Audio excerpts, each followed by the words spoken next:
គិតបងប្រាថ្នាមិនជឿលើ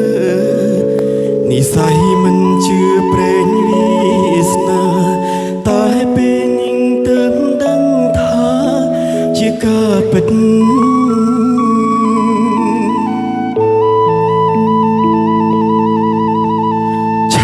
ជីវិតមានន័យព្រមតែស្រីម្នាក់បងត្រូវជួបជុំពីងក្តីស្នេហាដងចិត្តមិនរួចព្រោះតែដួងកែវនេត្រាអូនជាទេពធីតាក្នុងសូបិន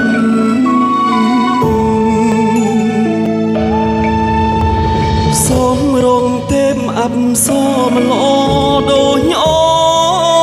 នឡើយស្នាមញញឹមត្រានត្រៃឲ្យរៀម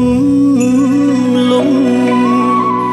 សារភាពថាសុំចាញ់ស្នេហ៍ទូចតន់រៀនបន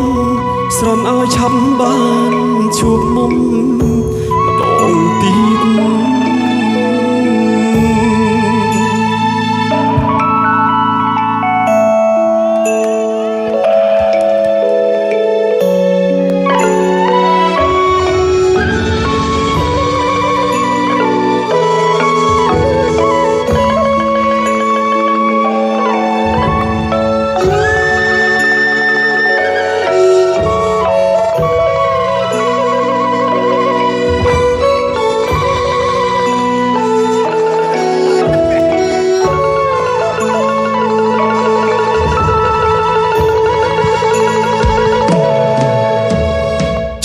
ជីវិតមានន័យ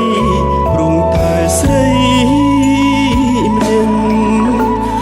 បងត្រូវជុំជុំពីងក្តីស្នេហាដងចិត្តមិនរួចព្រោះតែដួងកែវនេត្រាអូនជាទេពធីតាក្នុងសូបិន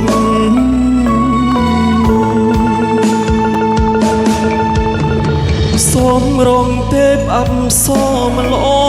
ដូចអូនឡើយស្នាមញញឹមត្រានត្រៃឲ្យរៀមលំសារភាពថាសុំចាញ់ស្នេហ៍ទូចតន់រៀនបនស្រន់ឲ្យឆាប់បានជួបមុំបងទៀត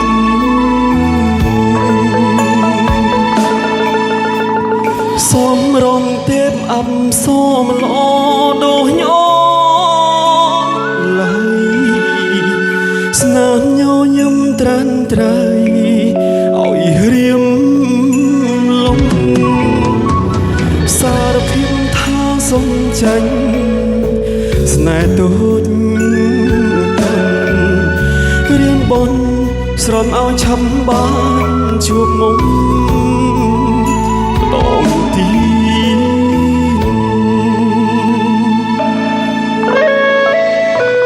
អរគុណច្រើនហើយ